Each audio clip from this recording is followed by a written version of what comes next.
બસ હવે ઘડીક મારે એમ સુરતા રાખજો. ગાયું મેં વગાડ્યું ખૂબ ભુવાને ધૂણાવ્યા, પણ મારે કાંઈક બે શબ્દો કહેવા હોય ને લેવા જેવા બે શબ્દો સાંભળજો મારા બા. આખી રાતમાં પળ એક જ વાર આવે. તમે ભૂવો કરવા બેહો ને કુળનો ત્યારે પળ એક જ વાર આવે. પળમાં મોતીડું પોરવી લેવું પડે, નકર નવદીમાં ભૂવો ન થાય. પળ માતાજીની એક જ વાર આવે. આજ ભાઈ રમેશભાઈ, ભાઈ રાજુભાઈ અને ભાવનાબેને ભાવથી પાળિયાદની ઓટલા વાળી મેરની મેલડીનો માંડવો નાખ્યો. ઘણી વાર માણસ એમ કે મેલી એટલે મેલડી, મેલમાંથી બનાવી એટલે મેલડી, મેલા ખાય એટલે મેલડી. જે મેલી મેલડી કે ને મારી સામે લાવજો, મારે એનો જવાબ દેવો. મેલડી કોણ છે ને મેલડી કેમ પ્રગટ થઈ? એ તલભાર મેલી નથી બાપો.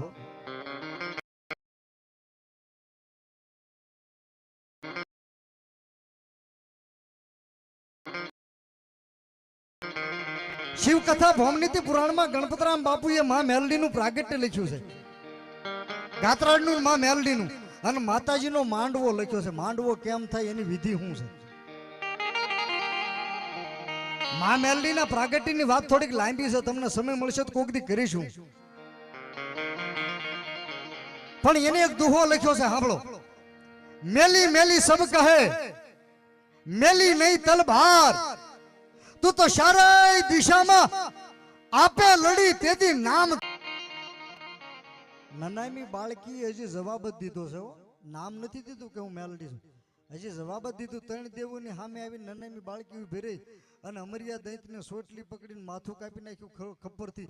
અને ત્રણ દેવીઓ પ્રશ્ન કર્યો. કોણ ત્રણ દેવીઓ? ચામુંડા, મહાકાળી ને આદ્ય શક્તિ. નનામી બાળકીને પૂછ્યું કે કોણ લડીને આવ્યું? એટલે નનામી બાળકી નાની બાળકીએ જવાબ જ દીધો, કોણ લડ્યું? મેલડી. જવાબ જ દીધો. એના નામની તો હજી કોઈને ખબર નથી. ઈ મેલડીનો, ઓટલા વાળી મેલડીનો પાળિયાદની આ મેર પરિવારે ભાવનાબેન અને રમેશભાઈ ને માંડવો નાખ્યો છે બાપ. અને મારી ભૂરિયાવડની મેલડી આવ્યા. સરા પાદરની માલપા ઝાલાવાડમાં એક વાણિયાનું કાંડું પકડ્યું. એ આંબા ખીમા વાણિયાની મેલડી કહેવાય. નકટી વાઈના ટોડે એક દલવાડી હથવારાની દીકરી કંકુબાઈ, એના કાપડામાં 3 ઇંચનું લાકડાનું ફળું કેહલા નામના દેવી પૂજકે આપ્યું. એ નકટી વાઈના ટોડાની મેલડી કહેવાય. અરે બાપ, વિરમ ગામના વડલાની મેલડી કહેવાય. કા તો કડીના કાંકરા ઉપર બેઠી ઈ જાહલપુરની વાયવાળી કડીના કાંગરાની મેલડી કહેવાય. કા તો ભાવનગરની માલપા કાળુ કટારિયાને મરતો ઉગાર્યો. ઈ કાળિયા બીડ છે ને, ત્યાં યુક્ત જંગલ હતું. ઈ કાળિયા બીડની મેલડી કહેવાય. કા તો બાપ આ પાળિયાદ ભાલમાં સમાડી પાસે રહ્યું, વલભીપુર પાસે પાળિયાદ ભાલમાં 5 ગામનો સીમાડે છે. સીમાડે કાંબડની એક પાળિયાદના ખારવાળી મેલડી બેઠા. ઈ પાળિયાદના ખારવાળી મેલડી કહેવાય. અને કાતો ભુવા ધૂણે છે ને, ઈ ભાવનગર તાબેનું શિહોર અને શિહોર તાબેનું હાલનું હર ને અખવદર. દેવલા જમોડ કોળીની જેને બળદના કાંધ ઉપર ધોહરું રહે ને, આપણે ગાડાનું ધોહરું, ઈ ધોહરાના ઊંધું રોપી દીધું. ધોહરામાંથી ધોહરીયો વડ બનાવ્યું, જેને ભૂરીયો વડ ગયો. ઈ દેવલા જમોડની મારી ભૂરિયા વડની મેલડી. કેટલી બધી વાર્તાઓ મેં કરી છે યુટ્યુબમાં, હજી કરવાનો છું. પણ આજ પાળિયાદના ઓટલા વાળી મેલડીનો જ્યારે માંડવો નાખ્યો છે મેર પરિવારે, મારી ભૂરિયા વડની રામપરાની મેલડી આવ્યા ત્યારે 2-5 શબ્દો મારી મેલડીના. હળાહળ કળિયુગમાં મેલડી કોણ છે? રાજકોટ થી માંડી અને અમદાવાદ નો હાઈવે રોડ,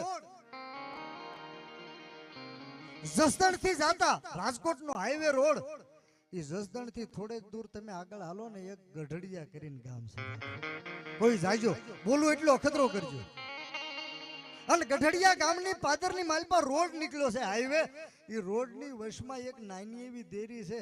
અને દેરીની માલપા ગઢડિયા ગામની આખા ગામની આકાશી મેલડીનું મંદિર છે રોડની વશમાં. એટલે રોડ બનાવવા માટે રાજકોટના કમિશનર આવ્યા. અને રાજકોટના કમિશનરે ગઢડિયા પાદરની માલપા આવીને માણસને ભેગા કરીને એમ કીધું કે ભાઈ, આ દેરીની માલપા મંદિરમાં જે તમારું દેવ હોય, માતાજી હોય, ભગવાન હોય, એ મંદિરની માલપાથી બહાર લઈ લો. મારે અહીંયા રોડ બનાવવો છે, તમે બહાર લઈ લો. રોડ ઉપરથી એને હટાવી દો. એટલે આખા ગઢડિયા ગામના ભાઈઓ બહેનો મળી અને કમિશનર ને રાજકોટના કમિશનર એમ કીધું કે સાહેબ આમાંથી એમી કોઈ હળી નહીં હલાવી. કેમ કે આ એક ગઢડિયા ગામના રોડ ઉપર વશમાં દેરી છે ને એ આખા ગામનું રક્ષણ કરનારી નહીં પણ 5 ગામમાં જેના નામનો વાવટો ફરકે ગઢડિયાની આકાશી મેલડીનું મંદિર છે. આમાં કોઈ આંગળી નહીં હલાવે, હળી નહીં હલાવે કે પણ જો તમે નહીં હલાવો તો મારે તો રોડ બનાવવાનો છે. હું હમણાં